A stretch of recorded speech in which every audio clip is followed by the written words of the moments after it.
sitaacha kuwashuhudia. That's why I will never stop testifying to you. Wakati ndio nina njaa kufikia kuokoka, ndio kuliinuka pingamizi nyingi. When I was about to get saved, that's when I found so many hurdles around me. Pingamizi nyingi zilikuja maishani. Many hurdles came to my life. Mashaka mengi, many problems, kuumwa kwingi, a lot of pain. Si mimi hata kwa nyumbani mote, even to the other members of our household. Hallelujah. Hallelujah. Nikajua haya yote, and I knew all these things, yananifanya nijute. They are nione nilikosea, aiming at proving to me that I made the wrong choice kuamua kuhubiri injili, to preach the gospel. Hallelujah. Hallelujah.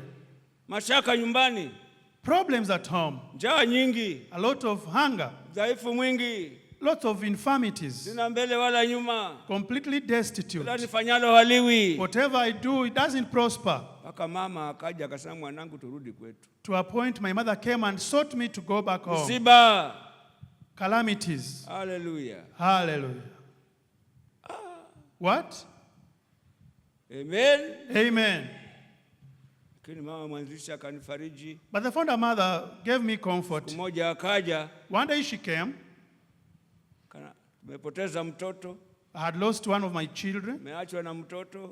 I was left with the child. Ananiambia Rimba. And told me, Rimba, tazama waliopatwa na haya na leo wanaenda mbele.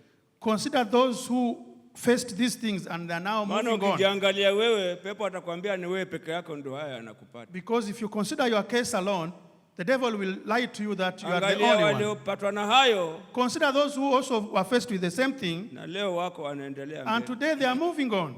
Kumtafuta Mungu. Seeking God. Lakini ukajiangalia wewe. But if you consider your case alone, mimi ndiye mwenye mashaka peke. You might think that you are the only one faced with that issue. Tazama wengine. But also consider others who face the same thing. Utajua niko ulimwenguni. That's when you will know you are under the sun. Na dhiki hizi hazianzi mimi. And this tribulation does not start with you. Nilipata wengine na mbona wanaenda mbele. Others were faced with the same and they are still forging forward. Walikuwa na dhiki kama zangu. They had similar tribulation. Walikuwa na upungufu kama wangu. They had similar lack. Walikuwa na faulu kama mimi. They were having failures like me. Sikiliza shuhuda za wengine. Just listen to other people's testimonies. Walitoka wapi na leo wako wapi? Where did they come from and where are they today? Basi nawe utapata nguvu kwa Mungu. That's when you will find the strength in God. Hallelujah. Hallelujah. Nikalishika hilo. I got hold of that. Nikalipokea hilo. And abided by it. Amen. Amen. Mpaka leo niko nalo. To date, I still abide by it.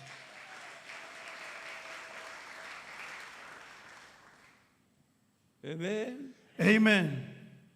Nikalichukua hilo nikaliweka. I took it and put it as a reserve in my heart. Wokovu ni utazame wengine. Salvation, you have to consider other people's lives. Sikuona ananifariji tu kwa sababu yeye anavyo vyote, sasa ni mimi tu. I don't take it as mere comfort because she was living in abundance. No, I took it. Amen. Amen. Linanifaa mpaka kesho. It is beneficial to me. Ujapoona dhiki yoyote, whatever anguish I find, nakumbuka nani aliyekuwa na dhiki kama mimi akaokolewa. I remember someone who was in a similar situation and was saved. Kukumbuka. Remembering. Hallelujah. Hallelujah. Nikaichukua silaha hiyo. I took that armor. Natembea nayo. I'm walking around with it. Inanifaa maisha. It is beneficial in my life. Ndio mwe umjaliwe kuchukua silaha. So be people who are unable to take the armor. So watu wakata tamaa. Don't people who give up easily. Hallelujah. Hallelujah. Tamshinda shetani. You will overcome the devil.